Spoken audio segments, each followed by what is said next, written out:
За тэгэхээр өнөөдөр 3 дахь өдрийн өглөө болж байна. Би влог одоо таад анзаарч байгаа. Би 7 хоногт нэг влог хийх гээд үзэж байна. Тэгээд влогийн горин болохоор одоо дуршиж байна. Тэгээ ямар байдлаар байвал илүү сонирхолтой байж магадгүй гээд. Тэгээ одоогийн байдлаар влогийн горин бол ерөөсөө яах вэ гэхээр би 7 хоногийн амьдралаа янз янзын сонирхолтой байж магадгүй амьдралын араар хийгдэж байгаа зүйлүүдээ ингээд бичлэг хийгээ докюмент хийгээд хийж бодож байна. За тэгэхээр яг одоо харж байгаа би подкаст болон видео контентуудаа энэ бичиж байна. Тэгээд би Лондонд байдаг болохоор ингээд эндээсээ ганцаараа ингээд бичлэгээ хийгээд явчихна. Тэгээ өмнө нь би нөгөө телевизэрт ажиллаж байсан, өмнө хэд хэдэн газар юм ер нь видео зүйлүүд дээр олон ажиллаж байсан болохоор Bloomberg-т ажиллаж байсан, CNET-т ажиллаж байсан. Тэгээ өөрөөр гоё юм creative видео суурьтай төслүүдээр ажиллаж байсан болохоор ерөнхийдөө бас юмнуудаа өөрөө зохицуулаад сурцсан.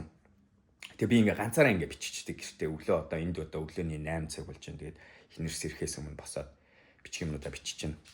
7 хоног болгоныхоо юу бичих үү, яах вэ төлөвлөгөөнүүдээ ингээ бичээд тэгээ энэ дээр үндэслээд төлөвлөгөөгөө гаргаа явчихж байгаа. Тэгээ төлөвлөгөөгөө гаргачаад тэгээд явна за энгийнээр би энэ чи Alpha 7C ашиглаж байна. Тэгээд Rode микрофонтой энэ чи Rode микрофонтой 7C ашиглаж байна. Гайгүй ленз хамгийн чухал тийм ээ. Тэгэхээр лензийн гайгүй ленз тавьчаад тэгээ энэгээр явчихж байгаа. Тэгээ би хамгийн гол нь энэ ганцаархнаа ажиллахад аюу бүх зүйлээ хийхэд амархан горин байгаад байгаа. За ийм энгийн зүгээр юм энэ болохоор 60 ваттын гэрэл байх хэвээр. Newer-гээд тэгээд энэ бол надад яг хангалттай бүх одоо ганц хүний видео бичлэхэд бол хангалттай өгдөл өгчөж байгаа. За тэгээ анзаарч авах би том өрөөндөө ингээл яачдаг их хвчлэн дүрсээ хвччин заримдаа гадуур дүрс бичих шаардлага гарвал бичин. Тэгтээ их хвчлэн ингээл том өрөөндөө бичээ өнгөрчдөг ба тэгэл гэрийнхаа нэг хит хитэн газар сонирхолтой. Тэр та хэд бас мэдээж хэрэг ямар влог ямар байвал яг юу үзүүлвэл сонирхолтой бай тэрийг хэлээрэй. Тэгээ би тэднийг үзүүлэх гэж үзье. Би ингээ баг дуршаад үзээд байгаа. За би дөнгөж энд дараачийн влог эхний влогийнхоо ганц дүрсийг хийж дууслаа. Тэгээ би ер нь яад гэхэлэр подкаст ч байна уу, влог ч байна янз бүр юм хийхээр эхлээд болохоор надад юм бичсэн сэдвүүдийн сан байгаа. Өөрөө notepad дээр. Тэгээд ингээл янз бүр юм сураал ажил хийгээл 9 шид юм хийгээ явж байхдаа тэнцэнсээ ажиглагдж байгаа зүйлүүдээ аваад би өөрийнхөө сэдв болгож гаргадаг байгаа. Тэгээд тэр сэдвэрээ дамжуулж би тэрийг ухаад тэрнийхээ энэний тухай яаж яриул зүгээр өнтер гэдэг өөрийнхөө мэдээж өмнөх туршлагуудаас авч аваад тэгж яагаад юу ярих вэ, яах вэ төлөвлөгөөгөө гаргана.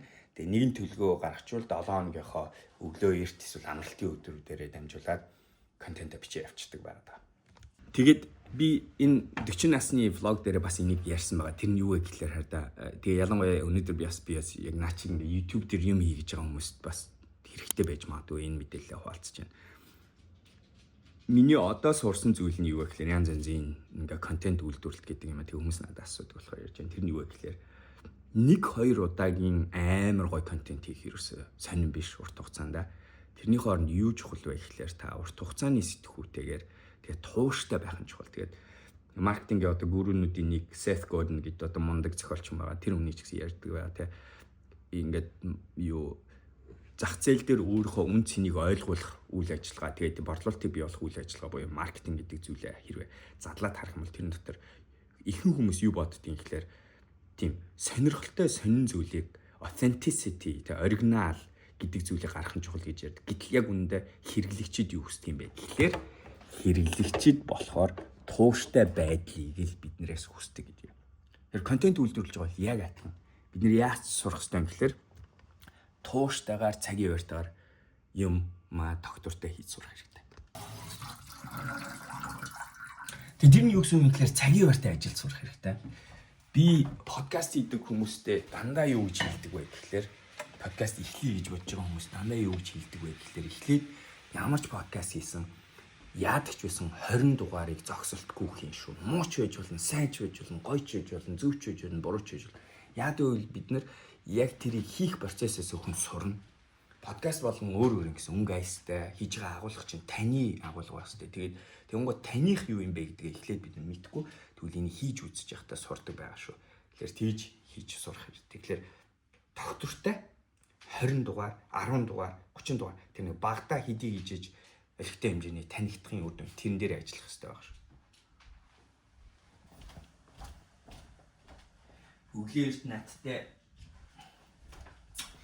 Өглөөс надтай цог сэрээд надтай цог ээжийг унтчих хооронд хангаад хийдэг хүн манай Yeti гэнэ.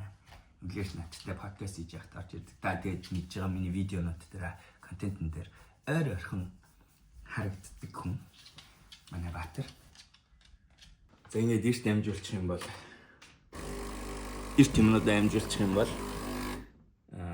өглөөс би гэсэн хэдийн зогч аягүй дуртай тий. Тэгээд эхнэрс ирэхээс өмнө гэсэн үнцэн юмнууд амжуулаад одоо эхнэрт кофег авчиж өгөн дөө.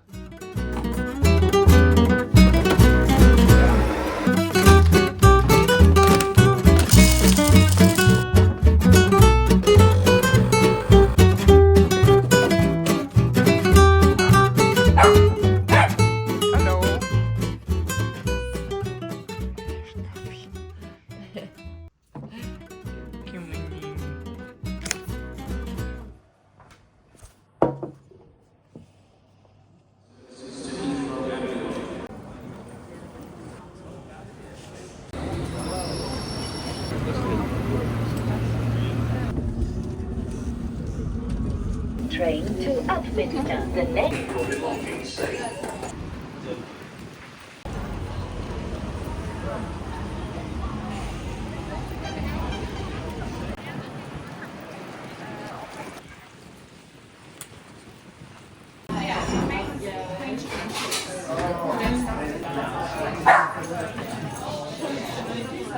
I mean, okay, so first of all, Biden, like, За одоо өдөр ингээд оройдоо дуусчаа нэрвчдээ Лондонд өвөл болохоор гадаа нэлээд харамхуй байдаг. Мегам орой хийцэн байна. Ер нь 7 хоногтой бид хоёр баг 5-6-гийн гэртээ хоол хийдэг болсон. Тэр өмнөх Сингад амьдардаг байх үедээ бид хоёр 7 хоногт хийх гаднаас авдаг байсан бол одоо өөрсдөө хийдэг болсон. You want a beer in a glass? yeah, sure. More meat.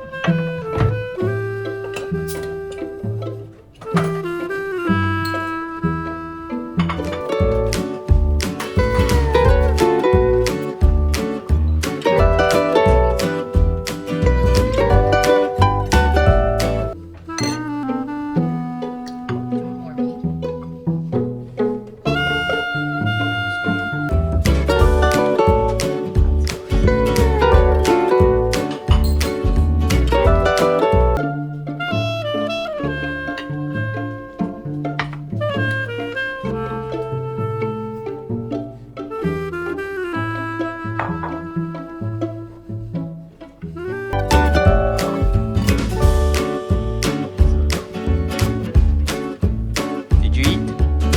Did you eat, Yeti? Hi, Yeti. Say hi, Yeti.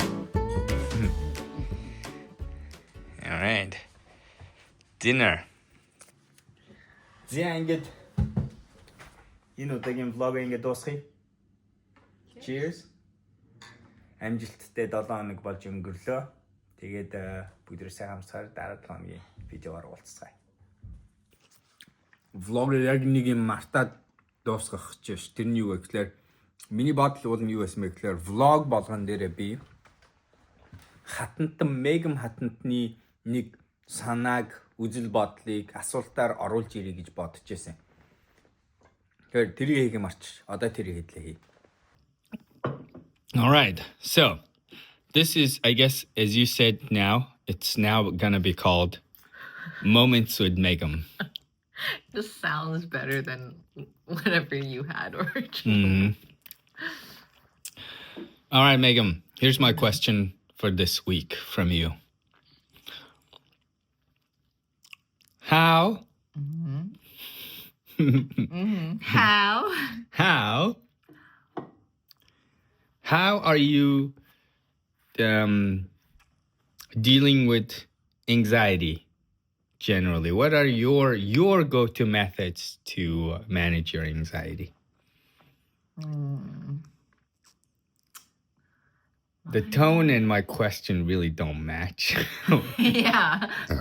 What are my go-to methods to manage anxiety? I find that, I mean, I feel like everyone says this, right? But like exercising, moving my body, whether that's like doing a harder workout or even just going for like a 20-30 minute walk with Yeti is super helpful. I think the other one for me personally is writing, whether that's journaling or more creative writing. That's been a really nice outlet for me. So yeah, I'd say those two things: exercising and journaling. I also go to therapy, so I like having that hour every other week to chat with my therapist about what's bugging me and just to get like a load off. So those are some things that are helpful for me.